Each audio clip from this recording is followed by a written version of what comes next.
श्री गुरुदेव दत्त. श्री स्वामी समर्थ. अध्याय 3. आजचा अध्याय 3. श्री गणेशाय नम. धन्य धन्य ते या जगती स्वामीचरणी त्यांची भक्ती, त्यांची नाही पुनरावृत्ती. पद पावती कैवल्य निर्विकार स्वामी मूर्ती, लोका चमत्कार दाविती. काही वर्षे करुणी वस्ती, मंगळवेढे सोडिले. मोहळा माझी वास्तव्य करीत, आप्पा टोळ झाले भक्त. तेथेची साकल्य वृत्त, अल्पमती केवी वर्णू. सवे घेऊनी स्वामीसी, टोळ जाते अक्कलकोटासी. अर्धमार्गावरून टोळांस मागे परतणे भाग पडे.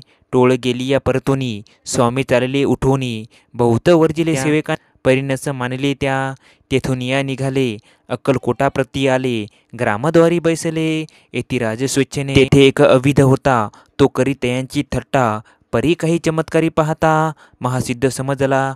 पूर्व पुण्यास्तव निश्चिती, आले चोळापाच्या गृहाप्रती. स्वामीसी जाणून ईश्वरमूर्ती, चोळापा करी योग यागादिक काही. चोळापाने केले नाही स्तव पाही. स्वामी आले सदनाते, तयाची देखून या भक्ती.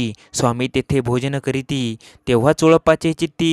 आनंद झाला बहुसाळ, तेपासून तयांचे घरी. राहिले स्वामी अवतारी, दिवसेंदिवस चाकरी. चोळापा करी अधिकाधिक, तेव्हा राज्यपदाधिकारी. मालोजी राजे गादीवरी, दक्ष हसुनी कारभारी. परमज्ञानी असती जे, चोळापाचे गृहाप्रती. आले कोणी एक येती, लोका चमत्कार दाविती.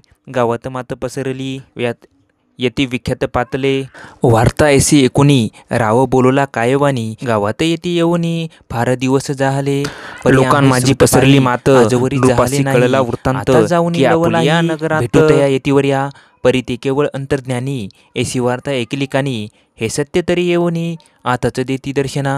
राव मुखांतून वाणी निघाली, तोची येती मूर्ती पुढे ठेली. सकल सभा चकित झाली, मती गुंगली रायाची. खून पटली अंतरी, स्वामी केवळ अवतारी. अभक्ती पळून गेली दुरी, चरणी भक्ती जडली ते. सकळ सभा आनंदली, समस्ती पाऊले वंदिली. षडोपचारे पूजली, स्वामी मूर्ती नृपराये. इति श्री स्वामी चरित्र सारामृत.